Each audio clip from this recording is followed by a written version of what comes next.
Hello everybody, कैसे हो आप लोग। मेरा नाम है आकाश और आप देख रहे हो आपका अपना YouTube channel the career success.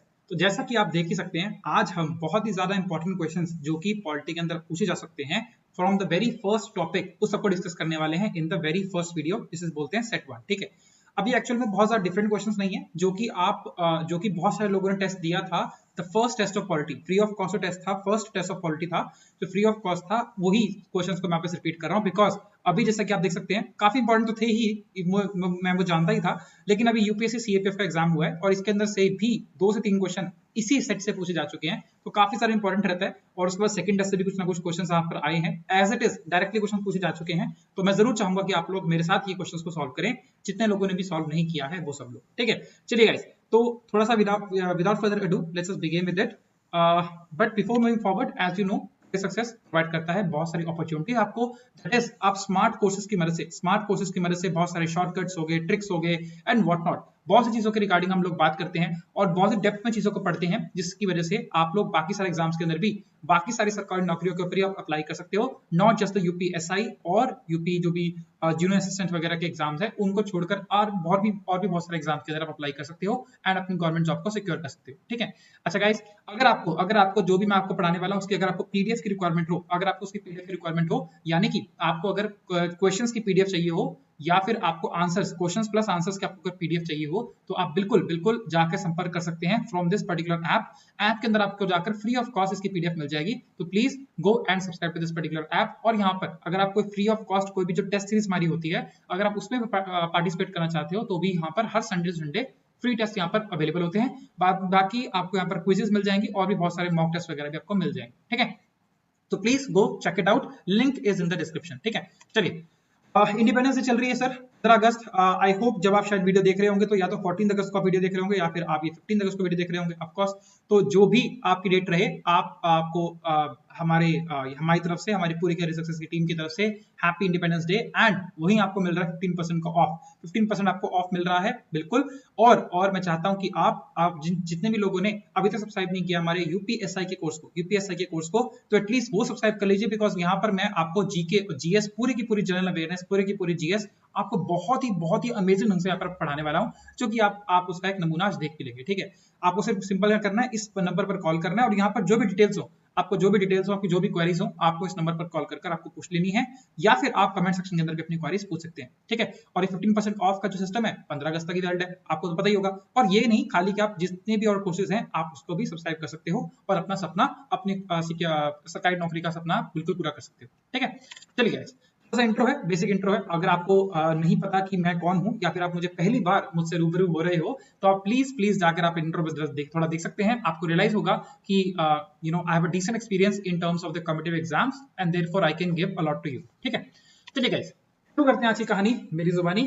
The very first question: which of the following terms were added to the preamble of the Constitution of India by Constitutional Amendment of 1976?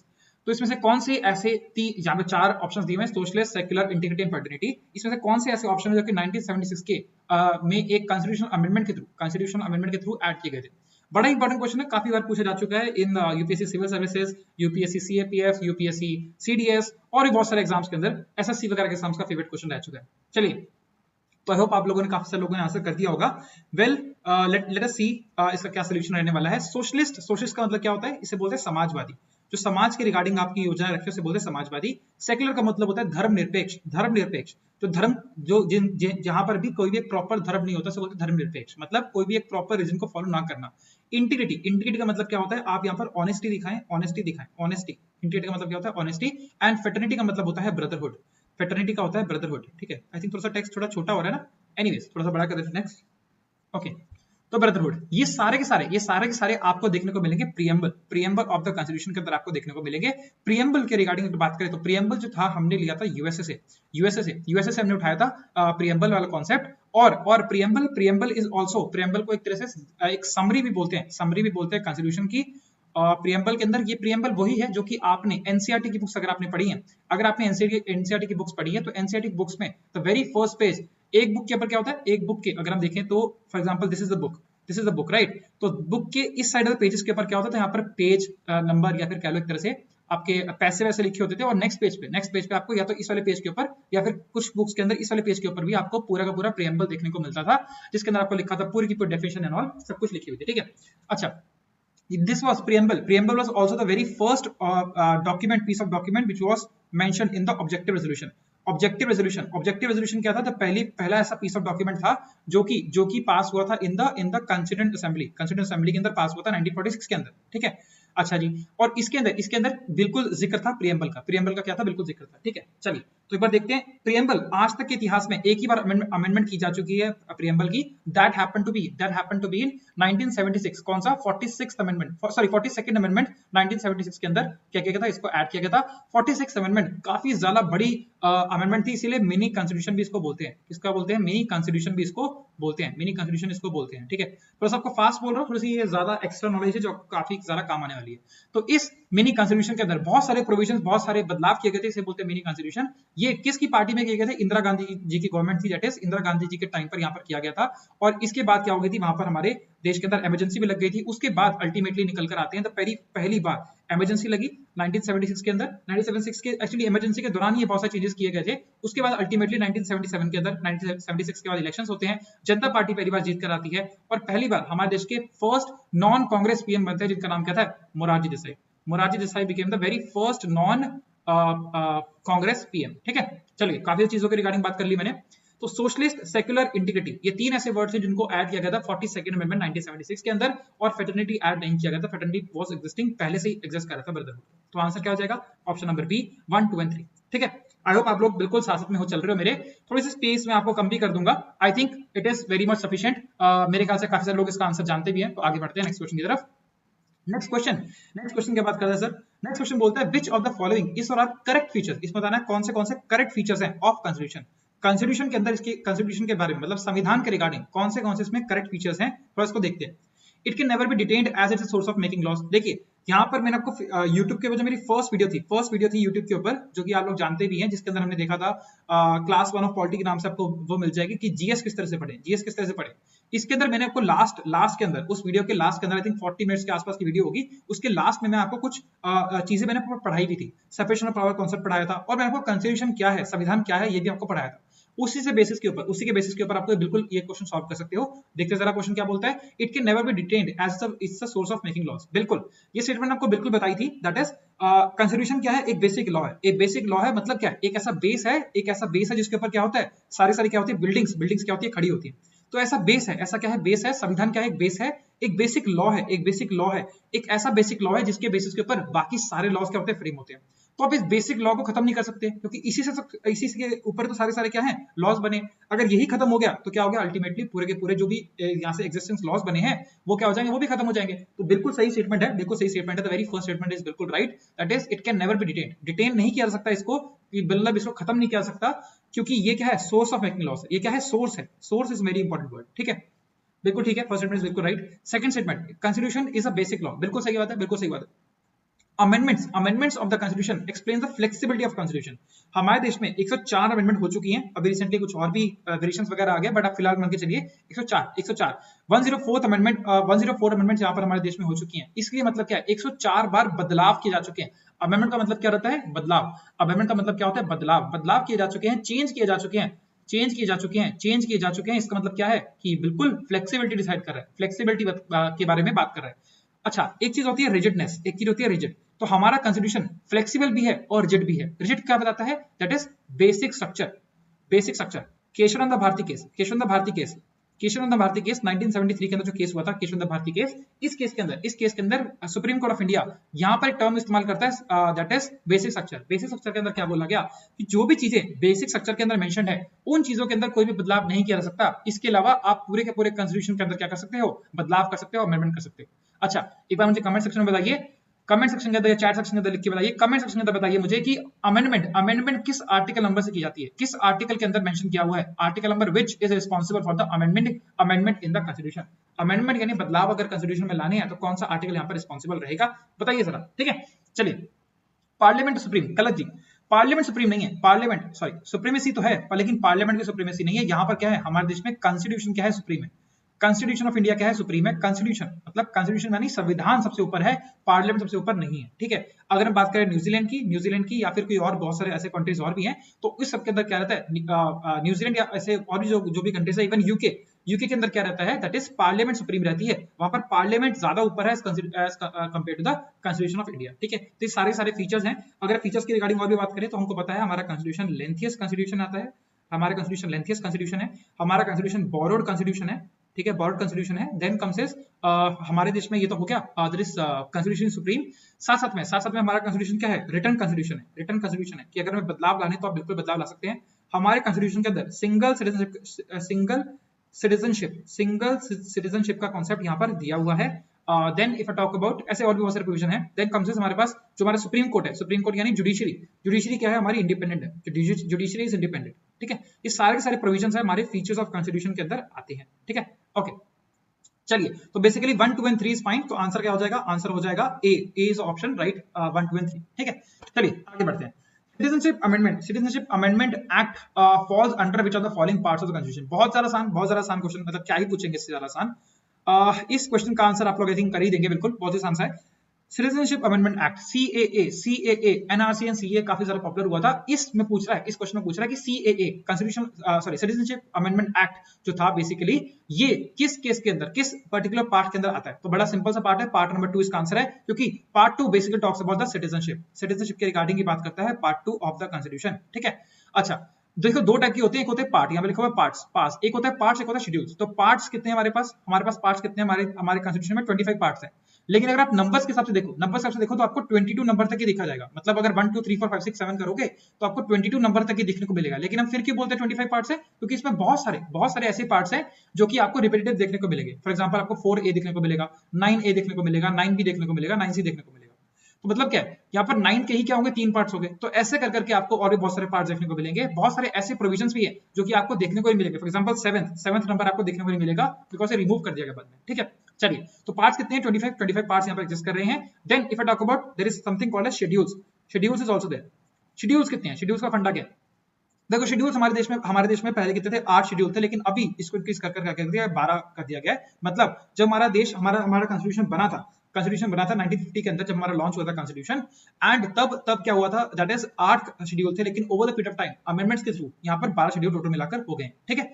चलिए, तो पार्ट्स के रिगार्डिंग बात कर रहे हैं। पार्ट्स यानी part 1 basically बात करता है यूनियन एंड इट्स टेरिटरीज। इसके रिगार्डिंग बात करता है पहला पार्ट टेरिटरीज। यहाँ पर हमारे इसके अंदर आता है article number 1। Article number of 1 के अंदर क्या होता है, के अंदर भारत वर्ड का मेंशन किया हुआ है, Bharat, India, that is Bharat word का मेंशन किया हुआ है आर्टिकल नंबर 1 के अंदर। देन इसके अंदर आर्टिकल नंबर 3 आता है, जिसके अंदर आपको इंपॉर्टेंट आर्टिकल 3 आता है, जिसके अंदर पार्लियामेंट को ये राइट मिलता है कि वो किसी भी पर्टिकुलर क्या कहते हैं, हमारे स्टेट का एरिया डिफाइन कर सकती है, एरिया चेंज कर सकती है, एरिया के अंदर बदलाव ला सकती है, नाम चेंज कर सकती है। ऐसे बहुत सारे प्रोविजंस यहाँ पर पार्लियामेंट को मिलते हैं। ऑफ कोर्स उसके अलग प्रोविजंस भी हैं साथ में मेंशन, ठीक है। देन कम्स पार्ट 4 बात करता है DPSP, directive principles of state policies. पिछले 1-2 साल से काफी ज्यादा इंपॉर्टेंट क्वेश्चंस यहाँ से पूछे जाते हैं, और ऑलमोस्ट सभी एग्जाम, यूपीएससी से लेकर एसएससी तक सारे के सारे एग्जाम्स के अंदर, इवन स्टेट सिविल सर्विस के अंदर, स्टेट एग्जाम्स के अंदर भी डीपीएसपी के रिगार्डिंग काफी सारे क्वेश्चन पूछे गए। और अभी मैं आपको यूपीएससी के रिगार्डिंग बात करूं, यूपीएससी सीएपीएफ के अंदर भी आपको क्वेश्चन पूछा गया। डीपीएसपी सीएपीएफ के अंदर तो नहीं पूछा गया, सॉरी सीएपीएफ के अंदर आई थिंक क्वेश्चन नहीं आया था, डीपीएसपी से रिलेटेड तो क्वेश्चन नहीं आया था, ठीक है। पिछले साल सीरीज में पूछा गया था, मतलब लास्ट इसी साल में जो पहला सीरीज हुआ था उसमें पूछा गया था, ठीक है। ऑलराइट, डीपीएसपी मतलब directive principles of state policy. ये बेसिकली बात करता है वेलफेयर ऑफ द पीपल की, वेलफेयर ऑफ द स्टेट के रिगार्डिंग यहाँ पर बात करता है पार्ट 4 के अंदर। पार्ट 6 के अंदर क्या मेंशन होता है, ये आप मुझे बताएंगे कमेंट सेक्शन के अंदर, चैट सेक्शन के अंदर, कमेंट सेक्शन के अंदर आप लोग मेंशन करेंगे पार्ट 6 के अंदर क्या मेंशन होता है, ठीक है। चलिए गाइस, आगे बढ़ते हैं।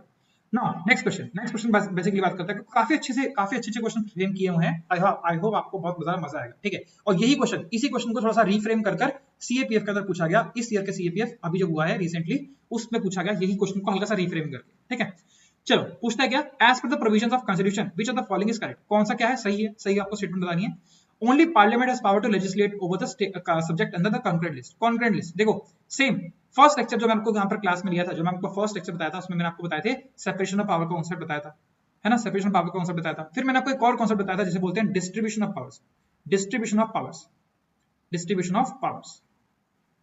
ऑफ पावर्स कॉन्सेप्ट बताया था। यहाँ पर मैंने आपको बताया था एक तरह से फेडरल स्ट्रक्चर के रिगार्डिंग क्या बताया था कि यहाँ पर यूनियन लिस्ट, स्टेट लिस्ट और कॉन्करेंट लिस्ट में डिवाइड किया हुआ है हमारे हमारे के बहुत सारे जो भी सब्जेक्ट्स रहते हैं उनको डिवाइड किया हुआ है in the union list, state list and concurrent list. अब यूनियन लिस्ट के अंदर क्या था, जो सब्जेक्ट्स जो कि यूनियन गवर्नमेंट यानी कि जो सेंट्रल गवर्नमेंट है वो उन मुद्दों पर देखेगी, सेंट्रल गवर्नमेंट देखेगी। देन स्टेट लिस्ट के अंदर कौन होगी, स्टेट गवर्नमेंट इनको देखने वाली है। कॉन्करेंट लिस्ट ऐसे ओवरलैपिंग मुद्दे थे जिसके ऊपर यूनियन लिस्ट भी अपनी चर्चा कर सकती है और स्टेट लिस्ट भी चर्चा कर सकती है। तो दोनों के पास ही क्या राइट है, मिलजुल कर इसको कॉन्करेंट लिस्ट के अंदर जो भी मैटर्स हैं, जो भी सब्जेक्ट्स हैं, उसके रिगार्डिंग जो भी प्रोविजंस होंगे, जो भी डिस्कशंस होगी, लेजिस्लेशन होगी, लॉ मेकिंग होगी, वो सब के सब क्या करेंगे, मिलकर करेंगे। कौन, union list and state list यानी कि central government and state government. तो अब देखिए only parliament has the power. Parliament का मतलब क्या बात कर रहा है, दैट इज यानी कि एमपीज के पास ही पावर है, सॉरी एमपीज नहीं, पार्लियामेंट मतलब क्या हो गया, लोकसभा राज्यसभा के रिगार्डिंग बेसिकली पावर्स है। इसका मतलब क्या हो गया, सेंट्रल गवर्नमेंट के पास पावर है, ऐसा यहां पर कहना चाह रहे हैं। तो बिल्कुल गलत है, सेंट्रल गवर्नमेंट के पास पावर नहीं है कॉन्करेंट लिस्ट के अंदर, सब्जेक्ट के अंदर। ओनली वर्ड क्या है, गलत है यहां पर, ठीक है। Both parliament and state legislature have the power to subject to legislate over a subject under concurrent list. बिल्कुल सही स्टेटमेंट है, ठीक है, बिल्कुल सही स्टेटमेंट है। बोथ दोनों के पास क्या है, पावर्स है, बिल्कुल option number D is the right option. I hope आपको यहाँ पर समझ आ रहा हो, ठीक है। बहुत ही आसान क्वेश्चन है और यही क्वेश्चन पूछ लिया गया इस बार सीपीएफ के अंदर, मतलब इतना आसान क्वेश्चन था, ठीक है। एनीवेज आगे देखते हैं। Which one of the following is correct regarding the especially respect to the fourth schedule of the constitution? अभी बताया मैंने आपको fourth schedule of the constitution किसके रिगार्डिंग था, बताया था क्या अभी बताया था आपको। अच्छा सॉरी, शेड्यूल के रिगार्डिंग ना, मैंने आपको पार्ट के रिगार्डिंग बताया। चलिए अटेम्प्ट करिए फटाफट से। देखो शेड्यूल के रिगार्डिंग मैं बात करता हूँ, शेड्यूल के रिगार्डिंग बात करूँ तो यहाँ पर बेसिकली बात करते हैं राज्यसभा। फोर्थ शेड्यूल के रिगार्डिंग क्या मेंशन किया है, राज्यसभा के अंदर सीट एलोकेशन क्या होगी, राज्यसभा के अंदर सीट एलोकेशन किस प्रकार की होगी, ये बेसिकली प्रोविजन मेंशन किए हैं अंडर फोर्थ शेड्यूल के अंदर यहाँ पर बात की हुई। राज्यसभा का दूसरा नाम होता है काउंसिल ऑफ स्टेट्स के अंदर दूसरा इसका नाम होता है, ठीक है। तो ये बेसिकली हो जाएगा option number D is the correct option, ठीक है। अच्छा फेडरल स्ट्रक्चर के रिगार्डिंग फेडरल स्ट्रक्चर के रिगार्डिंग किसके अंदर बात की हुई, that is basically distribution between powers of union and state, जो कि बेसिकली बात की हुई union list, state list and concurrent list के रिगार्डिंग बात की हुई है। ये की हुई है 7th शेड्यूल के अंदर। लैंग्वेज का प्रोविजन किया हुआ है 8th शेड्यूल के अंदर। बहुत ज्यादा पॉपुलर क्वेश्चन था ये लैंग्वेज वाला, अभी आजकल नहीं पूछते क्योंकि इतनी बार पूछ चुके हैं, ठीक है। 8th शेड्यूल के अंदर मेंशन है हमारे देश में टोटल मिलाकर 22 ऑफिशियल लैंग्वेजेस हैं। इंग्लिश हमारे देश की ऑफिशियल लैंग्वेज का पार्ट नहीं है, ठीक है। एंड 22 ऑफिशियल लैंग्वेज टोटल मिलाकर 18 थी, लेकिन प्लस बाद में 4 इसमें ऐड करी गई। 18 + 4 = 22, जो 4 ऐड की गई ये बेसिकली अमेंडमेंट, लेटेस्ट अमेंडमेंट के थ्रू ऐड की गई थी, 91st अमेंडमेंट के थ्रू ऐड की गई थी। और इसके अंदर कौन से लैंग्वेजेस थी, दैट इज बोडो, डोगरी आपको पता है लोकल लैंग्वेज है ना, काफी सारे लोग यहाँ पर बोलते भी होंगे। बोडो, डोगरी, मैथिली एंड संथाली लैंग्वेज, ये 4 लैंग्वेज को ऐड किया गया था। लेटेस्ट जो ऐड किया गया था इन 4 लैंग्वेज को ऐड किया गया था in the 8th schedule of the language, that is official language का कांसेप्ट रहता है, ठीक है। चलिए then contains the provision regarding the administration of tribal areas. Tribal areas के रिगार्डिंग ये वाला प्रोविजन नहीं रहता। ट्राइबल एरियाज के रिगार्डिंग आपको 2 देखने को मिलेंगे, that is schedule number that is 5th and 6th देखने को मिलेंगे। दोनों में डिफरेंस है छोटा-छोटा, वो आपको पता होगा। एक शेड्यूल के अंदर AMTM का जिक्र किया हुआ है, दैट इज यहाँ पर जो नॉर्थ ईस्टर्न स्टेट्स हैं उन 4 स्टेट्स के रिगार्डिंग थोड़ा सा डिफरेंशिएटेड अप्रोच को फॉलो किया गया है। वहां पर यहाँ पर 4 स्टेट्स के रिगार्डिंग मेंशन किया हुआ है शेड्यूल नंबर 6 के अंदर, और बाकी सारे जितने भी ट्राइबल एरियाज हो गए, बाकी जितने भी स्टेट्स हमारे कंट्री के अंदर, उसके रिगार्डिंग मेंशन है शेड्यूल नंबर 5 के अंदर, ठीक है। चलिए मेरे ख्याल आगे बढ़ते हैं। ओके, मैकुलस कमेटी एस्टैब्लिश कब हुई थी? मैकुलस कमेटी एस्टैब्लिश हुई थी, पहले तो बताओ। चलिए मैकुलस कमेटी जो एस्टैब्लिश हुई थी किस काम के लिए एस्टैब्लिश हुई थी? देखो मैकुलस कमेटी जब हम बात करते हैं तो हमने देखा charter act, by which act? Charter act of, अच्छा आप लोग आंसर कर सकते हैं, मैं आपको खाली थोड़ा सा बता रहा हूँ, उसके बाद हम लोग देखेंगे इसका एक्चुअली ऑप्शन क्या है, ठीक है। चार्टर एक्ट ऑफ 1853, जो कि हमारा 3rd चार्टर एक्ट था। इस चार्टर एक्ट के थ्रू जब यहाँ पर क्या, अच्छा चार्टर एक्ट के टाइम पर कंपनी रूल चल रहा था, इसी में कंपनी का रूल चल रहा था। हिस्टोरिकल बैकग्राउंड में आप लोग पढ़ते हैं, कंपनी रूल इस टाइम पर चल रहा था। 1853 के अंदर ये लॉन्च हुई मैकुलस कमेटी, और बेसिकली इसके अंदर हुआ क्या, 1853 के अंदर लॉन्च हुई, और 1854 के अंदर ये जो क्या कहते हैं मैकुलस कमेटी को एस्टैब्लिश कर दिया गया था। 1853 चार्टर एक्ट के अंदर ये लॉन्च हुई थी, और 1854 के अंदर इसको पूरा का पूरा कमेटी को एस्टैब्लिश कर दिया गया था। काम क्या था? देखो सेंट्रल सर्विस कमीशन को एस्टैब्लिश करना गलत, ये नहीं है। इसका आंसर है क्या, सिविल सर्वेंट्स की सिलेक्शन का ग्राउंड्स को तैयार करना। सिविल सर्वेंट्स की सिलेक्शन किस तरह से होगी, ये बताया किसने, मैकुलस कमेटी ने। आंसर नंबर हो जाएगा D. Central public service commission बनी थी 1926 के अंदर, तो ये वाला एक्ट बिल्कुल नहीं हो सकता। पहला पीएससी जो बना था वो यहाँ पर बना था, तो ये वाला बिल्कुल नहीं हो सकता। इसका आंसर हो जाएगा गलत, ये बनी थी 1984 के अंदर, ठीक है। बहुत आसान सा क्वेश्चन था, आई होप आप लोगों ने सही किया होगा। आगे बढ़ते हैं। Who was the president of Constituent Assembly? ये क्वेश्चन फिर से पूछ लिया गया था इस बार, आई थिंक यही क्वेश्चन आया था। यस, अगेन सीएपीएफ के अंदर डायरेक्टली क्वेश्चन पूछ लिया गया, Who was the president of Constituent Assembly? देखो ये क्वेश्चन को समझने के दो, देखो बहुत सारे लोगों को डाउट आया था इस क्वेश्चन के अंदर जब मैंने क्वेश्चन फ्रेम किया था टेस्ट के अंदर भी, ठीक है। बहुत सारे लोगों ने टेलीग्राम पर डायरेक्टली मुझसे पूछा था, तो ये काफी सारी चीजें पूछ लेते हैं लोग बात। Who was the president of constituent assembly? Constituent assembly के प्रेसिडेंट कौन है? देखो पहला अगर आप देखोगे सत्येंद्र प्रसाद सिन्हा, सत्येंद्र प्रसाद सिन्हा जी भी प्रेसिडेंट थे, लेकिन ये टेम्पोररी प्रेसिडेंट थे। क्या थे? टेम्पोररी प्रेसिडेंट थे, टेम्पोररी प्रेसिडेंट थे। जो लोग भी आंसर इसका ए कर रहे हैं उनका आंसर क्या है? गलत है। अगर आपसे पूछा जाता है कि who is a president, president का मतलब क्या है? ये परमानेंट प्रेसिडेंट के रिगार्डिंग बात कर रहा है। अगर इसे पूछना होगा टेम्परेरी प्रेसिडेंट, तो ये वर्ड का इस्तेमाल करेगा। टेम्परेरी की जगह आपको इंटरिम वर्ड भी पूछा जा सकता है, interim. Who was the very first और who was the interim president of constituent assembly? ये सिर्फ 2 दिन के लिए प्रेसिडेंट बने थे, दैट इज दिसंबर 9 1946 को पहली मीटिंग हुई थी, और दिसंबर 11 10 सॉरी यार राइटिंग काफी सारी गंदी हो गई है। दिसंबर 11 1946 को बना दिया गया था। किसको? डॉक्टर राजेंद्र प्रसाद जी को बना दिया गया था। दैट इज कॉन्स्टिट्यूएंट असेंबली का actual the very first president और the very first permanent president बना दिया गया था डॉक्टर राजेंद्र प्रसाद जी को। तो आंसर क्या हो जाएगा? इसका सी हो जाएगा। अच्छा ये देख लेते हैं। सच्चिदानंद सिन्हा ये कौन है भैया? सच्चिदानंद सिन्हा जी जो थे, दिस पर्सन देखो सही बोल रहा हूं क्या? हाँ थोड़ा गड़बड़ हो गया गाइस, थोड़ा गड़बड़ हो गया। हाँ ठीक है, I can understand. Sachchidanand Sinha was the very first interim president. Satyendra Prasad जो सिन्हा थे, this was a person who was the very first member, first Indian to be included in the Viceroy Executive Council। Viceroy executive council में जो include किए गए थे, ये थोड़ा सा हो जाएगा, ठीक है, थोड़ा गड़बड़ हो गया, कोई दिक्कत वाली बात नहीं है। वाइसरॉय एग्जीक्यूटिव काउंसिल के अंदर जो पहले इंडियन को इंक्लूड किया गया था, this person. Viceroy executive council में जो पहले फर्स्ट इंडियन को इंक्लूड किया गया था, दिस पर्सन सत्येंद्र प्रसाद सिन्हा, ठीक है। थोड़ा सा सिमिलर से नाम है, मैं भी कंफ्यूज हो गया है ना।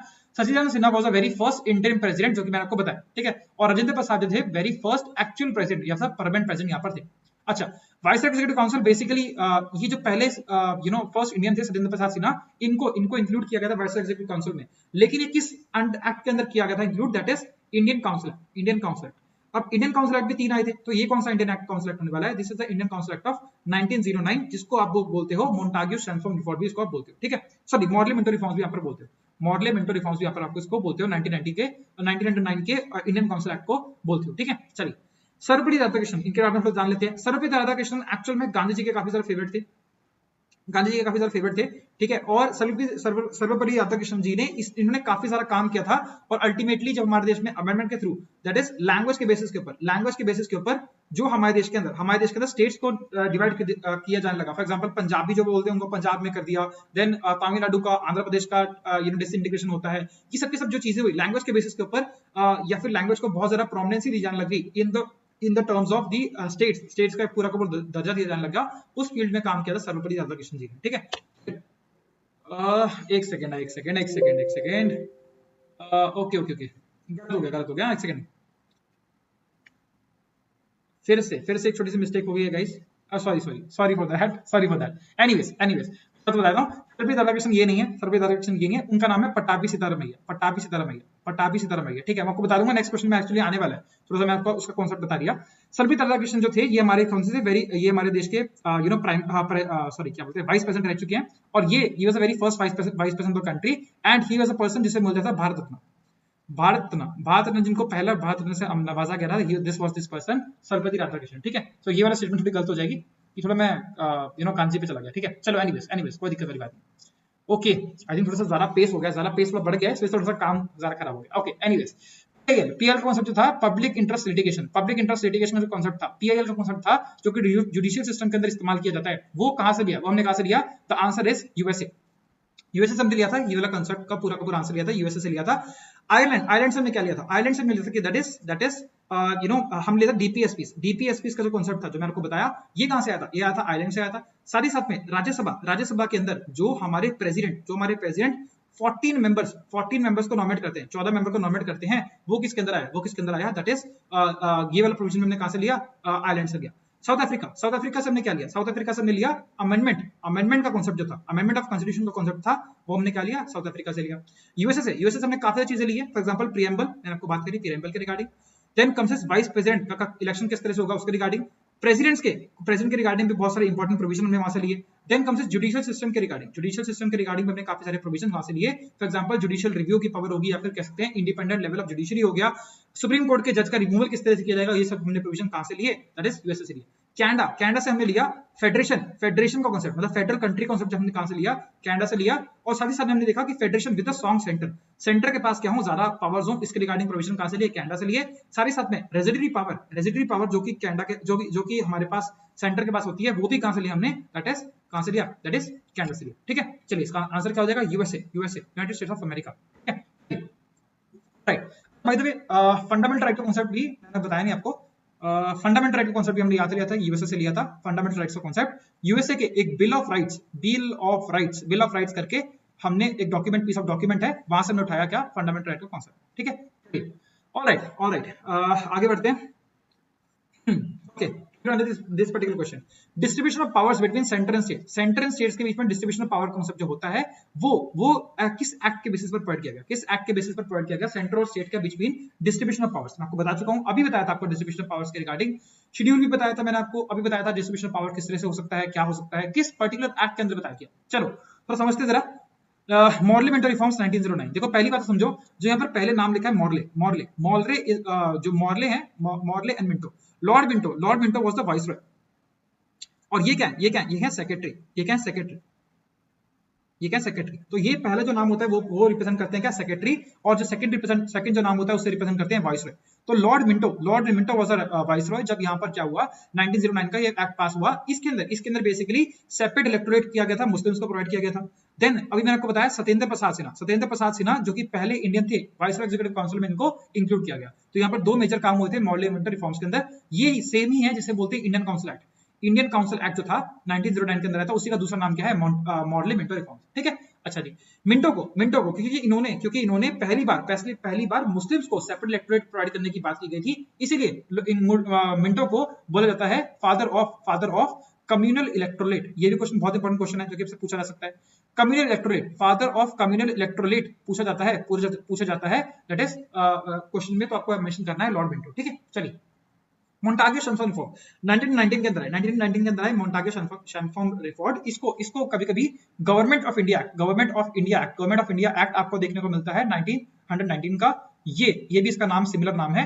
मोंटागे अगेन इसमें क्या होंगे, Montagu will be the secretary of the state and ultimately lord Chelmsford will be the viceroy. इसके अंदर, इस पर्टिकुलर एक्ट के अंदर डायरकी को इंट्रोड्यूस किया गया था। दो टाइप के सब्जेक्ट्स के अंदर डिवाइड किया गया था, transfer subjects and the other subjects as well, but वो आपको पढ़ने की जरूरत नहीं है। डायरकी को इसमें इंट्रोड्यूस किया गया था। यहाँ पर पीएससी, पब्लिक सर्विस कमीशन यहाँ पर इंक्लूड किया गया था very first time. By cameralism system, Lok Sabha Rajya Sabha जो हम देखते हैं, बाई कैमरल सिस्टम मतलब दो सदन के रिगार्डिंग जो बात की गई, वो भी बात की गई किसके अंदर, that is by cameral system भी इंट्रोड्यूस हुआ 1919 के एक्ट के अंदर। ठीक है, अच्छा, government of India act of 1935, इसके अंदर क्या हुआ, बिल्कुल सर, बिल्कुल इसी के अंदर हुआ था, फेडरल स्टेट के रिगार्डिंग बात की गई थी। यहाँ पर यूनियन लिस्ट, एक्चुअल में यूनियन तो नहीं था, यहाँ पर सेंट्रल लिस्ट, उस टाइम पर central list, provincial list and concurrent list, यहाँ पर तीन चीजों के रिगार्डिंग बात की हुई थी। बेसिकली बात की थी फेडरल स्टेट के रिगार्डिंग, यहाँ पर बात की गई थी। साथ में यहाँ पर और भी बहुत सारी चीजें हुई। आरबीआई यहाँ पर एस्टैब्लिश हुआ था, और यहाँ पर ओके, अब मुझे याद नहीं आ रहा वो चीजें, बट यहाँ पर गवर्नमेंट ऑफ इंडिया एक्ट के अंदर ही बिल्कुल बात की गई थी distribution between centre and state. यहाँ पर ये इंपॉर्टेंट हो जाएगा answer C. Indian Independence Act of 1947, हमारा देश भारत आजाद हुआ था 1947 को, 15 अगस्त 1947 को हमारा देश क्या हुआ था, आजाद हुआ था ultimately.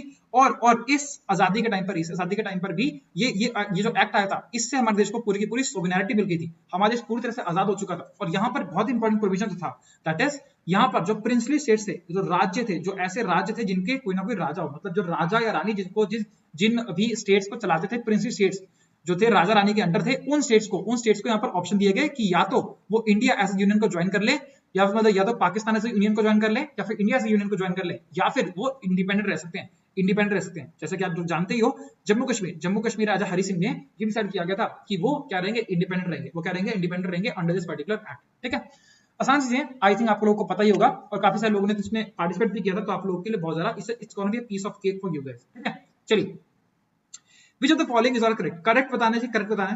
Judicial system of India is independent, बिल्कुल सही है। मैंने आपको बताया था सेपरेशन ऑफ पावर्स कॉन्सेप्ट में मैंने आपको बताया था, दैट इज तीन होते हैं, that is executive, then comes is legislative and judiciary, तीनों के तीनों क्या है इंडिपेंडेंट बॉडी। एग्जीक्यूटिव में कौन कौन आ गया, प्रेसिडेंट आ गए, प्राइम मिनिस्टर आ गए, गवर्नर्स आ गए और बहुत सारी और भी प्रोविजन जो भी चीजें हैं, काउंसिल ऑफ मिनिस्टर्स वगैरह आ गए, CAG control and order general of India आ गया, बहुत सारे लोग आ गए। तो ये सबके सब कौन से हो गए एग्जीक्यूटिव के अंदर। लेजिस्लेटिव के अंदर क्या आ गई, लोकसभा आ गई, राज्यसभा आ गई, स्टेट लेजिस्लेचर आ गई, विधानसभा विधान परिषद आ गई। तो ये सबके सब कौन है, लॉ मेकिंग बॉडी है। जुडिशरी, जुडिशरी मतलब सुप्रीम कोर्ट, हाई कोर्ट, दूसरे और भी जो लोक अदालत, जन अदालत, जो भी सारी अदालतें वगैरह हैं वो यहाँ पर आ जाएंगी जुडिशरी के अंदर, ठीक है। और मैंने फोर्थ पिलर भी आपको डेमोक्रेसी को बताया, जिसे बोलते हैं क्या, प्रेस यानी कि मीडिया, ठीक है। चलो मैंने बोला क्या, जुडिशियल सिस्टम इंडिपेंडेंट है, बिल्कुल इंडिपेंडेंट है, क्योंकि वो एग्जीक्यूटिव और लेजिस्लेटिव के साथ काम नहीं करता, बिल्कुल अलग अलग क्या है, इंडिपेंडेंट बॉडी है जुडिशियल सिस्टम के अंदर, ठीक है। चलिए बिल्कुल सही बात है। जुडिशियल सिस्टम क्या है, इंटीग्रेटेड वन है, बिल्कुल बिल्कुल सही बात है, इंटीग्रेटेड वन है मतलब साथ में मिलकर काम करता है, बिल्कुल सही बात है। Judiciary can compel the government to change its policy, गलत है सर, गलत है सर। क्यों कंपेल नहीं कर सकती सर, कंपेल नहीं कर सकती गवर्नमेंट को, कंपेल नहीं कर सकती, लेकिन हाँ बिल्कुल सही बात है, आप जुडिशरी, जुडिशरी यानी कि सुप्रीम कोर्ट ऑफ इंडिया या फिर हाई कोर्ट या फिर जो भी हो गया हमारे जितने भी कोर्ट्स हैं, वैसे सुप्रीम कोर्ट को यहाँ पर प्रिविलेज रहता है कि वो क्या कर सकता है, डायरेक्ट कर सकता है, डायरेक्ट कर सकता है यानी कि हेल्प कर सकता है, हेल्प कर सकता है, यानी कि आपको बेसिकली डायरेक्ट कर सकता है किसको, गवर्नमेंट को। गवर्नमेंट अगर कोई चाहे डिसीजंस लेना, कोई भी अगर नए लॉस लेकर आती है, नए फ्रेम्स लेकर आती है, कुछ भी नया पॉलिसी को लेकर आती है, तो इस पॉलिसी को स्टडी कर इसके ऊपर अपनी टिप्पणी रख सकता है कौन, that is supreme court of India. Supreme court of India अपनी टिप्पणी रख सकता है, अपनी हेल्प कर सकता है अगर आप चाहें तो, मतलब दैट इज अगर हमारे हिसाब से सुप्रीम कोर्ट का ये अपना पॉइंट ऑफ व्यू रखेगा कि हमारे हिसाब से ये होना चाहिए। फॉर एग्जांपल अगर मैं बताऊं फार्म लॉस आए थे, फार्म बिल आया था, फार्म बिल के रिगार्डिंग काफी सारा प्रोटेस्ट अभी भी चल रहा है। इसके अंदर जब देखा गया कि फार्म बिल्स के आसपास के मतलब फार्म बिल्स के रिगार्डिंग काफी सारे लोग प्रोटेस्ट कर रहे हैं, तो सुप्रीम कोर्ट ने इंटरवेंशन करी और सुप्रीम कोर्ट ने गवर्नमेंट को डिसाइड करा कि भैया गवर्नमेंट को सजेस्ट किया कि आप अभी क्या करो, अभी के लिए इसके ऊपर बिल के ऊपर क्या करो, होल्ड लगा दो, अभी के लिए होल्ड लगा दो, और आप क्या करो, डिस्कशंस करो, डिबेट्स करो, और अपनी जो भी पॉइंट ऑफ व्यूज है इनको क्या करो, रेक्टिफाई करने की कोशिश करो, इनको सॉल्व आउट करने की कोशिश करो, ठीक है। तो ये सबकी रिगार्डिंग बात की गई थी, आई होप आपको समझ आ गया होगा। Judiciary can not compel the government, compel नहीं कर सकती सर, गवर्नमेंट कंपेल नहीं कर सकती, तो ये वाला जो आंसर होगा गलत हो जाएगा। Option number 3 is wrong, therefore 3 गलत and 1 and 2 option number A is the right option, और option number A is the right option, ठीक है। चलिए गाइस आगे बढ़ते हैं। हु वाज द फर्स्ट, गलती दिया यहाँ पर, ओके थोड़ा सा ये मिस हो गया। He was the first supreme court of India, पहला supreme court of India establish कब हुआ, इस्टेब्लिश तो ही दिया है 1774 में। इस सुप्रीम कोर्ट का नाम क्या था, सुप्रीम कोर्ट का नाम क्या था, कौन सा सुप्रीम कोर्ट, किसके अंदर कहां पर इस्टेब्लिश हुआ था, वेरी फर्स्ट सुप्रीम कोर्ट। देखो supreme court first of all article number 124 के अंदर मेंशन किया गया है, हाई कोर्ट मेंशन किया गया है आर्टिकल नंबर 214 के अंदर, ठीक है। चलिए सुप्रीम कोर्ट जो पहली बार सुप्रीम कोर्ट इस्टेब्लिश हुआ, ये बेसिकली हुआ under the regulation act of 1773, regulation act of 1773 के अंदर ये इसके अंडर क्या हुआ, इस्टेब्लिश हुआ, 1774 में ये एक्चुअल में बनकर तैयार हो गया। कहां पर हुआ था, कैलकाटा के अंदर ये क्या हुआ, इस्टेब्लिश हुआ, कैलकाटा के अंदर इस्टेब्लिश हुआ। और जो पहला जो जगह थी, कैलकाटा के अंदर जो जगह थी जिसको बना दिया गया supreme court of India, that is known as the Fort William को बना दिया गया, दैट इज पहला सुप्रीम कोर्ट ऑफ क्या कहते हैं हमारा, ये बेसिकली बंगाल के अंदर जो भी गवर्निंग थी उसके अंदर यहाँ पर बात करता था, जो भी गवर्निंग होगी, पर्सनल लॉज हो गए, जो भी सजा वगैरह दी जानी चाहिए वो सबके सब यहाँ पर की जाती थी फोर्ट विलियम के अंदर, ठीक है। अच्छा थोड़ा और देख लेते हैं। Fort Saint George, this was the very first fort which was made by the Britishers के रिगार्डिंग सबसे पहला फोर्ट जो था, जो बनाया गया था, ये बनाया गया था ब्रिटिशर्स के द्वारा, और ये बनाया गया था प्रेजेंट डे चेन्नई के अंदर, यानी कि पहले क्या बोलते थे, मद्रास बोलते थे, मद्रास के अंदर बनाया गया था, जो कि आज क्या है चेन्नई है, यहाँ पर बनाया गया था पहला fort by the Britishers, Fort Saint George, ठीक है।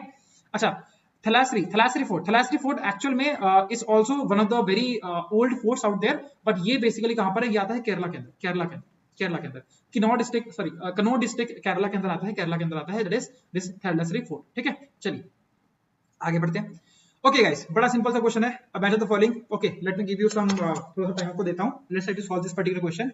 कुछ नहीं करना, आपको फर्स्ट आइटम को सेकंड आइटम से मैच करना है।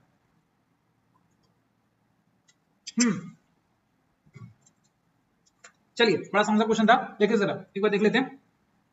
डीपीएसपी मैं आपको बता भी चुका हूं, डीपीएसपी कहां से लिया, आयरलैंड से लिया, डीपीएसपी कहां से लिया, आयरलैंड से लिया। एक आंसर 3 मतलब एक आंसर 5 तो गलत, इसका आंसर भी 5 गलत, चलो ठीक है।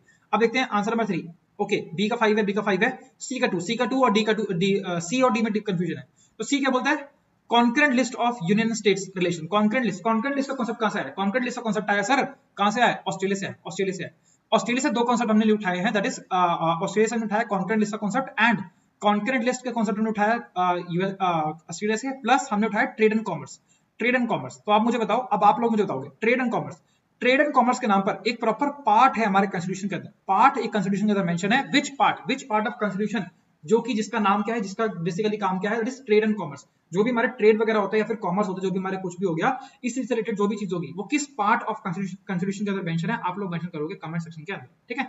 चलिए गाइस, तो ये बेसिकली हो गया, तो सी का आंसर हो गया 1, सी का आंसर हो गया 1, लाइक जिंगालाला, बात हो गई खत्म। Option number D is the correct option, D इसका करेक्ट क्या है, बिल्कुल ऑप्शन है, ठीक है। बड़ा आसान सा क्वेश्चन था, चलिए आगे बढ़ते हैं। Among the following was the first advisor to the Constituent Assembly? Advisor, पहले advisor to the Constituent Assembly कौन थे? पहले advisor to the Constituent Assembly कौन थे? इनके रिगार्डिंग थोड़ी सी बात करते हैं। advisor, देखो कंफ्यूज मत कीजिएगा, इसका आंसर बिल्कुल सही है, बिल्कुल जो लोग सोच रहे हैं बिल्कुल सही, इसका आंसर है B N Rau. B N Rao was the very first advisor to the Constituent Assembly। B N Rau, confuse मत कीजिएगा एम एन राव से, एम एन राव से कंफ्यूज मत कीजिएगा। एम एन राव जो थे, ऐसा नहीं है कि फादर थे, ऐसा कुछ सिस्टम नहीं है। एम एन राव जो थे, इन्होंने बेसिकली सीपीआई को स्टार्ट किया था, कम्युनिस्ट पार्टी ऑफ इंडिया को यहाँ पर स्टार्ट किया था इन्होंने, एम एन राव ने। तो M N Rao was totally बिल्कुल डिफरेंट लीग है, बिल्कुल डिफरेंट लीग है ये, मतलब कम्युनिस्ट आइडियोलॉजी को फॉलो करते थे, तो काफी सारा डिफरेंट चीजें, इसको कंफ्यूज मत कीजिएगा एम एन राव से, ठीक है। B N Rao was the very first advisor to the constituent assembly, बिल्कुल सही बात है। B N Rau Ambedkar, anyways कोई नहीं, बी आर अम्बेडकर जी की रिगार्डिंग में बात करें तो ये हमारे पहले लॉ मिनिस्टर थे। ही was the very first law minister थे, किसके, कॉन्स्टिट्यूएंट असेंबली के अंदर लॉ मिनिस्टर वाली पोजीशन संभाली थी। साथ में यहाँ पर एक क्या कहते हैं ड्राफ्टिंग कमेटी बनाई गई थी, ड्राफ्टिंग कमेटी बनाई गई थी, जिसके क्या थे, हेड थे, that is the person, drafting committee के हेड थे कौन, बी आर अम्बेडकर जी, ठीक है। यहाँ पर अलादी कृष्ण स्वामी जो थे, this was also a person जो कि ड्राफ्टिंग कमेटी के अंदर पार्ट थे, मतलब ड्राफ्टिंग कमेटी के अंदर 6 मेंबर्स थे, इनके अलावा उन 6 मेंबर्स में से कौन थे, दैट इज कृष्ण स्वामी भी वहां पर एक मेंबर थे। पटाभी सीतारमैया, जो मैं आपको पहले बता रहा था, स्किप हो गया था, गलती से मैंने बोल दिया था। पटाभी सीतारमैया जो थे वो थे गांधी जी के काफी सारा क्लोज, और अल्टीमेटली इन्होंने काफी सारा काम किया ऑन द बेसिस ऑफ, मतलब, और अल्टीमेटली जो हमारे लैंग्वेज बेसिस के ऊपर जो हमारे स्टेट्स वगैरह का डिवीजन होता है, वो बेसिस के वो इन्होंने इसी के पीछे काफी सारा काम किया था। और he was a very first, मतलब 3 फाइनल लोग थे, मैं आपको बता दूंगा बाद में, जब हम चीजें पढ़ेंगे, तब हम अगली क्लासेस जब आगे बढ़ेंगे तब मैं आपको बताऊंगा। 3 फाइनल लोगों ने इस चीज के पीछे काम किया था, जेवीपी इनका नाम होता है, जेवीपी, और इसमें जो पी थे, that is this person is the Pattabhi Sitaramayya, ठीक है। एनीवेज आगे बढ़ते हैं। Which of the following schedules contains provisions regarding anti-defection act? Anti-defection act basically बात करता है दल बदल के रिगार्डिंग बात करता है। डिफेक्शन मतलब क्या होता है, दल बदल, दैट इज राजीव गांधी जी के बेसिस के ऊपर भी लगाया गया था, ये वाले इसको प्रोविजन को लगाया गया था। ये बेसिकली दल बदल कानून जो होता है कि अगर एक पार्टी से बहुत सारे लोग, मतलब कुछ लोग एक पार्टी को छोड़कर दूसरी पार्टी में चले जाए, तो उसके ऊपर इल्जाम, मतलब जो भी यहाँ पर छोड़ के लोग जा रहे हैं, उनके ऊपर प्रोविजन इसके ऊपर एक्ट हो सकता है कि दैट इज ये लोग क्या कर रहे हैं, दल बदल कर रहे हैं, और दल बदल को यहाँ पर कानूनी तरह से मतलब जब भी हमारे कॉन्स्टिट्यूशन के हिसाब से इसको गलत ठहराया गया है, ये सब चीजों की रिगार्डिंग बात की गई है। बाकी जब आने वाली क्लासेस में उसको और डिटेल में पढ़ लेंगे तो मैं आपको बता नहीं रहा हूँ। वैसे बहुत ही इंटरेस्टिंग सा केस था, एक ही इंसान ने एक दिन में I think more than 10-20 times एक ही पार्टीज में चेंज किया था, तो उसके बाद ये रियलाइज हुआ हमारे कॉन्स्टिट्यूशन के अंदर कि इस चीज को लेके आना चाहिए, ठीक है। एनीवेज, एंटी-डिफेक्शन एक्ट जो था बेसिकली 10 शेड्यूल के अंदर मेंशन है, ठीक है। तो ये आप देख लीजिएगा, बहुत सिंपल सा क्वेश्चन है, ज्यादा पढ़ने की जरूरत नहीं है इसके अंदर, बस सिंपल याद रखिएगा, ठीक है। Anti-defection act, alright. Which of the following is true regarding the Indian Council Act of 1909? 1909 के रिगार्डिंग क्या ट्रू है, मैं आपको बता ही चुका हूं सारा कुछ, बहुत ही आसान है। इसे मॉर्ले मिंटो रिफॉर्म्स कहते हैं, बिल्कुल सही बात है। Morley is the secretary and Minto is the viceroy, ठीक है, वाइसरॉय, ठीक है। Size of council but increase, गलत। देखो क्या हो रहा था ना, इंडियन काउंसिल एक्ट कोई एक इंडियन काउंसिल एक्ट नहीं था, इंडियन काउंसिल एक्ट काफी सारे आ चुके थे। इंडियन काउंसिल एक्ट, सबसे पहला इंडियन काउंसिल एक्ट आया था 1861 के अंदर, उसके बाद आया 1861 के अंदर आया था, 1861 के अंदर आया था, 1892 के अंदर, 1861 के अंदर आया, 1892 के अंदर आया, देन आया 1909 के, ठीक है। तो ये 3 आपको इंडियन काउंसिल एक्ट देखने को मिलेंगे, 1861 के अंदर, 1892 के अंदर और 1909 के अंदर, ठीक है। हो क्या रहा था, जैसे से क्या हो रहा है, नए एक्ट आ रहे हैं, वैसे से क्या हो रहा है, फंक्शंस क्या हो रहे हैं, बढ़ रहे हैं, फंक्शंस क्या हो रहे हैं, इनके एक्सपैंड हो रहे हैं, फंक्शंस क्या हो रहे हैं, एक्सपैंड हो रहे हैं। जब भी क्या होता है, फंक्शंस एक्सपैंड हो रहे हैं, इसका मतलब क्या हो रहा है, काम ज्यादा हो रहा है, मतलब क्या हो रहा है, काम ज्यादा हो रहा है। जब काम ज्यादा होगा तो क्या होगा, ज्यादा लोगों की रिक्वायरमेंट होगी, तो लोग क्या होंगे, डिमांड क्या होगी, लोगों की क्या होगी, बढ़ेगी, लोगों की डिमांड क्या होगी, बढ़ेगी। इसका मतलब क्या होगा, size of the council, functions अगर ज्यादा बढ़ रहे हैं तो क्या होगा, साइज ऑफ द काउंसिल क्या होगी, इंक्रीज होगी, डिक्रीज नहीं होगी। This statement is wrong, second statement क्या है, गलत है, second statement wrong. Okay, now first statement तो ठीक है, चलो थर्ड स्टेटमेंट देखते हैं। Separate electorates for provide to Muslims, मैंने आपको बताया बिल्कुल सही बात है, सेपरेट इलेक्टोरेट मुस्लिम्स को प्रोवाइड किए गए थे, बिल्कुल कोई दिक्कत वाली बात नहीं है, बिल्कुल सही बात है। Bicameralism was introduced in the legislature, bicameralism मतलब लोकसभा राज्यसभा, 2 हाउसेस जो होते हैं, लोकसभा राज्यसभा, यानी कि या फिर होता है स्टेट लेजिस्लेचर के अंदर होता है विधानसभा एंड विधान परिषद, जिसे आप लोग बोलते हो legislative assembly and legislative council. ठीक है, तो ये जो होते हैं, ये जो होता है बाइकैमरल सिस्टम, दो सभा होनी चाहिए, दो हाउसेस होने चाहिए, ये कहां पर इंट्रोड्यूस किया गया? ये इंट्रोड्यूस किया गया था इस पर्टिकुलर एक्ट के अंदर, जो कि आंसर गलत है। ये वाला हुआ था, ये जो एक्ट हुआ था, ये हुआ था 1919 के अंदर, एक्ट के अंदर हुआ था, government of India act of 1919 के अंदर इंक्लूड हुआ था, यानी कि जिसको आप लोग जानते हो मोंटाग्यू शेल्मसफोर्ड अकॉर्ड्स के नाम से या फिर रिफॉर्म्स के नाम से आप जानते हो, इस पर्टिकुलर एक्ट के अंदर हुआ था। ठीक है, तो वो स्टेटमेंट, फोर्थ स्टेटमेंट क्या हो जाएगी? गलत हो जाएगी। तो fourth statement is also wrong, option number B is the correct option, option number B is the correct option. ठीक है, चलिए गाइस, ऑलराइट गाइस, ऑलराइट, आगे देखते हैं next question. The parliament comprises of the president, Lok Sabha and Rajya Sabha, तीनों में से कौन से किसके अंदर? जब हम बात करते हैं पार्लियामेंट, तो समझते हैं जरा, पार्लियामेंट की रिगार्डिंग बात करते हैं, तो पार्लियामेंट कंप्राइजेस ऑफ, एक्चुअल में पार्लियामेंट के अंदर पार्लियामेंट कंप्राइजेस ऑफ दो हाउसेस होते हैं इसके अंदर, होता है एक होता है लोकसभा, एक होता है राज्यसभा, एक होता है लोकसभा, एक होता है राज्यसभा। लोकसभा और राज्यसभा के जो मेंबर्स होते हैं, जो भी इसके अंदर पार्टिसिपेट करते हैं, जो भी मेंबर्स यहाँ पर बैठे होते हैं, है ना, उनको बोलते हैं एमओपीस, मेंबर ऑफ पार्लियामेंट, या फिर सिंपल लैंग्वेज में बोलते हो एमपीस। जो भी यहाँ पर लोकसभा राज्यसभा के अंदर बैठते हैं, उनको क्या बोलते हैं? MPs. Just like the fact आपको देखने को मिलेगा स्टेट लेजिस्लेचर, जब हम बात करते हैं स्टेट लेजिस्लेचर, यानी जो स्टेट के अंदर होता है, वहां पर आपको देखने को मिलती हैं दो बॉडीज, जिसे बोलते हैं विधान परिषद एंड विधानसभा। विधानसभा के जो मेंबर्स होते हैं उन्हें बोलते हैं एमएलएस, एंड इनके बोलते हैं मेंबर्स को एमएलसीज।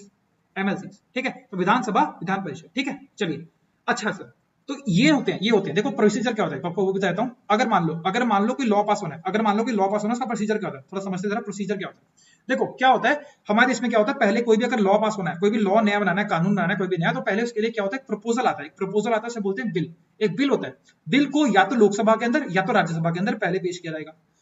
अब हो सकता है लोकसभा या राज्यसभा से क्या हो जाए, ये बिल क्या हो जाए? पास हो जाए। अगर लोकसभा राज्यसभा से क्या हो जाए? बिल पास हो जाए। पास कैसे हो जाए? मेजॉरिटी मिलने से। मेजॉरिटी कितने टाइप की होती है? 4 टाइप की मेजॉरिटी होती है, that is absolute majority, special majority, simple majority and effective majority.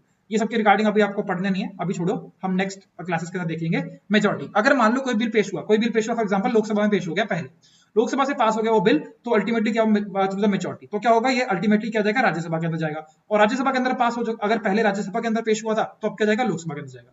तो लोकसभा के अंदर जाएगा या फिर राज्यसभा के अंदर जाएगा। लोकसभा में पास हो गया, उस पर अल्टीमेटली जाएगा राज्यसभा में, राज्यसभा से अगर पास हो गया तो किसके पास जाएगा? प्रेसिडेंट के पास जाएगा, प्रेसिडेंट के पास जाएगा। अब प्रेसिडेंट अगर क्या कर देंगे? इसके ऊपर साइन कर देंगे, इसके ऊपर साइन कर देंगे, अगर अपने हस्ताक्षर कर देंगे, तब ये जो बिल होगा ये क्या बन जाएगा? एक्ट बन जाएगा। अभी तक अगर लोकसभा से पास हो गया, राज्यसभा के अंदर चला गया, राज्यसभा से गलती मान लो राज्यसभा से पास नहीं हुआ, राज्यसभा से पास नहीं हुआ, समझ रहे हो, मतलब प्रेसिडेंट तक पहुंचा ही नहीं, तो भी ये बिल क्या हो जाएगा? बिल ही रहेगा, इसको कभी एक्ट नहीं बन पाएगा। अगर लोकसभा से पास नहीं हुआ तो भी क्या हो जाएगा? अल्टीमेटली बिल ही रहेगा, एक्ट नहीं कोई भी बनेगा। लेकिन अगर लोकसभा से पास हो जाए, राज्यसभा से पास हो जाए, और अल्टीमेटली प्रेसिडेंट भी क्या कर दें? इसके ऊपर साइन कर दें, प्रेसिडेंट भी अगर इसके ऊपर साइन नहीं करेंगे तो भी क्या रहेगा? बिल ही रहेगा। लेकिन अगर उसके ऊपर प्रेसिडेंट साइन कर देंगे तो ये क्या बन जाएगा? एक्ट बन जाएगा, या फिर क्या बन जाएगा? लॉ बन जाएगा। तो this is the procedure which is out there. तो बेसिकली अगर कोई भी नया लॉ बनाना है, तो बेसिकली पार्लियामेंट क्या काम है? पार्लियामेंट का काम है लॉ बनाना, लेजिस्लेचर का काम होता है लॉ बनाना। पार्लियामेंट के अंदर इंपॉर्टेंट पावर है प्रेसिडेंट के पास भी बिल्कुल है, कि जब तक वो साइन नहीं करेगा तब तक वो लॉ नहीं बनेगा। इसलिए मतलब क्या है? President of India, Lok Sabha as well as Rajya Sabha, तीनों के तीनों पार्लियामेंट का पार्ट रहती है। बिल्कुल सही बात है, पार्लियामेंट के पार्ट के अंदर president is also an integral part of the parliament के सिस्टम के अंदर तीनों के तीनों क्या रहते हैं? बिल्कुल इंटीग्रल पार्ट रहते हैं। ठीक है, चलिए, तो इसका आंसर क्या हो जाएगा? 1, 2 और 3, D option is the correct option. Very good, आगे बढ़ते हैं। चलिए alright, which of the following is not the character of secular state? Secular state का करेक्टर नहीं है। सेक्युलर स्टेट का मतलब क्या है? धर्मनिरपेक्ष। सेक्युलर का मतलब होता है धर्मनिरपेक्ष, मतलब किसी भी धर्म को हमने एक धर्म को नहीं माना हुआ है। हमारे देश में सभी सब क्या है? धर्म क्या है? बराबर है। हिंदू मुस्लिम सिख ईसाई सबके सब है भाई। हमारे देश में ये वाला सिस्टम फॉलो होता है। ये पूछ रहा है इसमें से कौन सा ऐसा स्टेट, कौन सी ऐसी स्टेटमेंट है जो कि इसके साथ नहीं मैच करती, नॉट अ करेक्टर स्टेट। ठीक है, इट रिफ्यूजेस थियोक्रेसी। थियोक्रेसी का मतलब क्या होता है? थियोक्रेसी का मतलब क्या होता है? थियोक्रेसी का मतलब होता है कि गॉड का रूल, मतलब भगवान का रूल जिसे बोलते हैं उसे बोलते हैं थियोक्रेसी। तो ये रिफ्यूज करता है थियोक्रेसी को, बिल्कुल सही बात है, थियोक्रेसी को बिल्कुल नहीं मानता, गॉड का रूल को नहीं मानता। It separates religion from the state, मतलब ये स्टेटमेंट क्या है? वैसे क्या है? सही है, लेकिन इसमें पूछा है नॉट, इसमें गलत स्टेटमेंट पूछा है, तो ये स्टेटमेंट वैसे सही है, लेकिन इसको क्योंकि नॉट पूछा तो ये बिल्कुल ये इसका आंसर ये नहीं होगा। सेपरेट्स को करती है रिलीजन ऑफ स्टेट, मतलब स्टेट यानी कि जो हमारा राज्य है, जो हमारा इंडिया एज अ कंट्री है, कंट्री को या कि सरकार को चलाने का जो भी सिस्टम होता है उसको अलग करती है रिलीजन से, धर्म से अलग करती है। बिल्कुल सही बात है, ये भी स्टेटमेंट बिल्कुल सही है। अच्छा, it must prevent religious conflicts and promote religious harmony. मतलब जो भी रिलीजियस कॉन्फ्लिक्ट होते हैं, जो भी रिलीजियस में आसपास कोई दंगे होते हैं, दंगे फसाद होते हैं, ये जो भी ऐसी कोई दिक्कत परेशानी आती है, उन सबको क्या करेगा, बिल्कुल इग्नोर, मतलब बिल्कुल क्या कहते हैं, मतलब रिलीजियस कॉन्फ्लिक्ट को क्या करता है, खत्म करता है, प्रिवेंट करता है रिलीजियस कॉन्फ्लिक्ट को, और साथ साथ में हम रिलीजियस हार्मनी, मतलब आप लोग धर्म के हिसाब से आप सभी लोग क्या करें, मिलमिल कर रहे हैं। अगेन सेम चीज, हिंदू मुस्लिम सिख ईसाई सभी सभी भाई भाई, ऐसा प्रोविजन जो रहता है वो किसके अंदर रहता है, सेकुलर स्टेट के अंदर रहता है। बिल्कुल सही बात, ये भी स्टेटमेंट सही है। In order to be secular state must be democratic, गलत, मस्ट बी डेमोक्रेटिक गलत है। मस्ट बी क्या है, डेमोक्रेटिक, मतलब डेमोक्रेटिक का मतलब क्या हो गया, लोकतंत्र, जो लोग चला रहे हैं, जो लोग चला रहे हैं उसे बोलते हैं लोकतंत्र। तो डेमोक्रेटिक अगर एक कंट्री है, डेमोक्रेटिक कंट्री है, हो सकता है वो सेकुलर हो या ना हो, फर्क नहीं पड़ता। तो सेकुलर एंड डेमोक्रेटिक का टू डिफरेंट थिंग्स, दो अलग अलग चीजें हैं, तो इसको आप सेम नहीं रख सकते। देयरफॉर ये स्टेटमेंट क्या है, गलत है। इसका आंसर हो जाएगा C, C is the right option. Secular, एक एग्जांपल देता हूं, पाकिस्तान जब पाकिस्तान आजाद हुआ तब क्या था, ये सेकुलर कंट्री भी था और डेमोक्रेटिक भी था। लेकिन अल्टीमेटली पाकिस्तान अगेन 1947 में आजाद हुआ, और अल्टीमेटली 1956 या 1954, I am not very sure about it, 1956 1954 के अंदर अल्टीमेटली क्या करता है, आई थिंक 1956 इसका आंसर है, नहीं 1954 इसका सही, 1954 के अंदर क्या करता है, ये अपने आप को इस्लामिक कंट्री शो करता है। इस्लामिक कंट्री मतलब क्या है, दैट इज यहाँ पर अपना स्टेट रीजन, मतलब ये डेमोक्रेटिक तो है, लेकिन साथ साथ में इनका स्टेट रीजन कौन सा, इस्लाम को एक स्टेट रीजन, एक मेन रीजन मान लेते हैं, बाकी सब क्या हो गया, माइनॉरिटी हो। ठीक है, चलिए तो माइनॉरिटीज हो। एनीवेज आगे बढ़ते हैं। Following are the main features of rule of law. Rule of law क्या कहता है, रूल ऑफ लॉ सिंपल सा है, लॉ का रूल हो, लॉ का रूल मतलब सबसे ऊपर क्या है, लॉ है। ओके तो ये बेसिकली बात है limitation of powers. Limitation of powers का मतलब क्या, एक इंसान के पास कुछ लिमिटेड पावर्स ही हैं, वो अपनी पावर्स को बिल्कुल बढ़ा नहीं सकता। जैसे कि आपको पता है कि जो डिक्टेटरशिप होते हैं, डिक्टेटर में क्या होता है, डिक्टेटरशिप जो भी, जहां पे फॉर एग्जांपल नॉर्थ कोरिया में जो किम जोंग उन बैठा है, वो किम जोंग बैठा है, जो किम जो बैठा है, इसके पास सारी पावर्स क्या है, इसी के पास है, अनलिमिटेड पावर्स है, तो लिमिटेड नहीं है कोई भी पावर्स की। ठीक समझ रहे हो, तो ये सिस्टम है। तो लिमिटेशन ऑफ पावर्स बिल्कुल रूल ऑफ लॉ के अंडर आता है कि आपके पास कुछ लिमिटेड पावर्स ही हैं, और उसी लिमिटेड पावर्स को आप एक्सरसाइज कर सकते हो। इसके बाहर अगर आप जाओगे तो दिक्कत परेशानी आपको हो जाएगी। ठीक है, तो लिमिटेशन पावर्स का कॉन्सेप्ट बिल्कुल सही बात है। इक्वालिटी बिफोर लॉ, बिल्कुल सही बात है, इक्वालिटी बिफोर लॉ, सबके सब लॉ के सामने क्या है, समान है। ये बेसिकली बात करता है रूल ऑफ लॉ के अंडर। ठीक है, इसके president and governor is exception दो सेम। प्रेसिडेंट और गवर्नर क्या है, इसके एक्सेप्शंस हैं। प्रेसिडेंट और गवर्नर इसकी क्या है, एक्सेप्शंस हैं, दीस आर एक्सेप्शंस, इनके ऊपर ये एप्लीकेबल नहीं होता। People responsible to the government, people मतलब लोगों की रिस्पॉन्सिबिलिटी है टू गवर्नमेंट, लोगों की कुछ रिस्पॉन्सिबिलिटी है गवर्नमेंट के साथ। अरे भैया ये रूल ऑफ लॉ से कुछ एसोसिएटेड हो रहा है क्या, नहीं हो रहा। पीपल की रिस्पॉन्सिबिलिटी टू गवर्नमेंट या फिर गवर्नमेंट की रिस्पॉन्सिबिलिटी है टू पीपल, इससे कोई मतलब नहीं होता कि वो लॉ के रिगार्डिंग कुछ बात कर रहे हैं। लेकिन अगर हम फोर्थ देखें, that is liberty and civil rights. Liberty बात करते हैं मतलब आपको कुछ ना कुछ फ्रीडम मिली हुई है, कुछ ना कुछ छूट मिली हुई है, और साथ साथ में आपको कुछ ना कुछ सिविल राइट्स मिले हुए हैं। तो ये बिल्कुल लॉ के अंदर आता है, बिल्कुल संविधान के अंदर जो लॉ वाला पार्ट है उसके अंदर बिल्कुल आता है। तो इसका अंदर ऑप्शन क्या है, थर्ड ऑप्शन नहीं होगा, इसके अलावा बाकी सारे ऑप्शन होने वाले हैं। Third is wrong, option number C is correct, 1, 2 and 4। ठीक है गाइस, तो गाइस यही थे सारे के सारे क्वेश्चंस। आई होप आपको बहुत ज्यादा मजा आया होगा। थोड़ा सा मैंने फास्ट क्लास लगाई है, थोड़ी सी फास्ट मैंने स्पेस रखा है, बट इस is just because of the fact कि आप लोग पहले से क्वेश्चन सॉल्व कर चुके थे, बहुत सारे लोगों ने टेस्ट दिया ही हुआ था ऑटोमेटिकली, इसलिए मैं आपको ज्यादा टाइम वेस्ट नहीं करना चाहता था। अगर आप लोगों को पसंद आया, देखो मैं आपको कभी नहीं बोलता लाइक के लिए, कभी नहीं बोलता शेयर के लिए, कभी नहीं बोलता सब्सक्राइब के लिए, कभी नहीं बोलता, लेकिन आज मैं आपको जरूर बोलूंगा सब्सक्राइब के लिए। आप जरूर कीजिए, सब्सक्राइब कीजिए चैनल को, बिकॉज ऐसी वीडियोस आपके लिए बहुत सारी वीडियोस आपके लिए लाते रहेंगे। आपकी बहुत सारी की प्रिपरेशन अच्छी होती रहेगी अगर आप लोग सब्सक्राइब कर लेंगे और बेल आइकन दबा दीजिएगा। मैं अभी भी नहीं बोल रहा लाइक कीजिए या शेयर कीजिए, आपकी मर्जी है, आप करना चाहे तो कर सकते हैं, लेकिन एक रिक्वेस्ट आपसे और है गाइस, प्लीज आप लोग क्या कीजिएगा, आप लोग प्लीज कीजिएगा क्या, कमेंट सेक्शन प्लीज क्या कर दीजिएगा, भर दीजिएगा comment. I want you guys to comment. अगर आपको अच्छा लगा हो बुरा लगा हो, आप प्लीज कमेंट कीजिए, और जो भी आपसे क्वेश्चन पूछे प्लीज उसका आंसर दीजिए। अगर आपको ऐसी वीडियोस और भी चाहिए तो प्लीज कमेंट में मेंशन कीजिएगा। एक सिंपल लाइक या सिंपल डिसलाइक, वो उससे कुछ फीलिंग्स ही नहीं आती, इसको कुछ बताता नहीं है वो, लेकिन अगर आप कमेंट करेंगे तो हम आपकी प्रॉब्लम्स को और भी ऐसे बहुत सारे आपके जो इनिशिएटिव्स अगर आप चाहते हैं कि हम लें, तो आप वो भी आप मेंशन कर सकते हैं कमेंट सेक्शन के अंदर। ठीक है, चलिए गाइस, आगे आपको पता है 15% ऑफ चल रहा है, बिल्कुल जिनको अगर अच्छा लगा हो कि हम किस तरह से क्वेश्चंस करते हैं, क्या टेस्ट देते हैं, दिस एंड दैट, जो भी आपको अच्छा लगा हो, तो आप बिल्कुल इस नंबर पर कॉल कर सकते हैं और आप अपना 15% ऑफ जो कि इस टाइम पर ऑफ है, प्लीज आप इसका फायदा उठा सकते हैं, अपना ड्रीम को कर सकते हैं। Thank you so much. We'll see you in the next class, guys. Till then, guys, take care and Jai Hind.